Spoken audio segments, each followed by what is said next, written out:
সারাদিন শুধু phone phone আর phone. পড়তে তো বসতে একবার দেখলাম না, ফোনের ভেতরে ঢুকে যা। ঘরের কাজগুলো যে আমার হাতে হাতে করি সেটাও তো করতে পারিস না।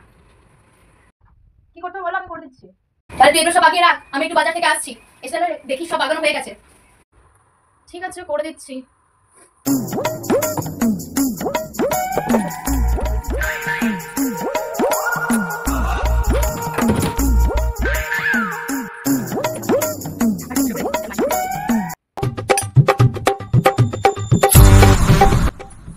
হাই টুনির মা, কি করছো? হ্যাঁ দিদি, এসো এসো এসো, বসো বসো। আসো না এদিকে একবারও। হ্যাঁ এসে বসো এখানে। এটুনি, যা তো একটু জল নিয়ে আয়, মাসি এসেছে। কেমন আছো তোমরা সবাই? হ্যাঁ, চলে যাচ্ছে আমাদের মোটামুটি। তোমাদের সব কেমন আছে? আমাদের বাড়ির সবাই ভালো। তা টুনির পড়াশোনা কেমন চলছে?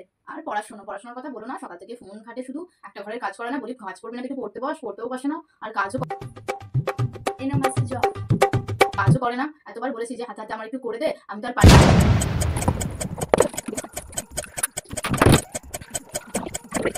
এখনকার অবশ্য কোনো মেয়ে এত কাজ করতে পছন্দ করে না, শুধু তোমার মেয়ে বলে বটে কি আমাদের বাড়িতে কেউ কাজ করতে চায়। কি আর বলবে বলো, বলতে গেলে আবার হাজারটা কথা।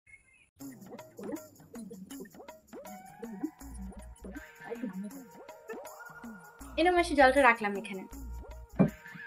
এখনকার মেয়েরা অত নয় বাবা, কাজ করবে।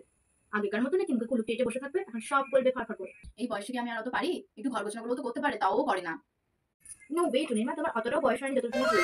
ঠিক আছে, অনেক তো গল্প হলো, আবার আসবো না কোনোদিন। আবার আসবে।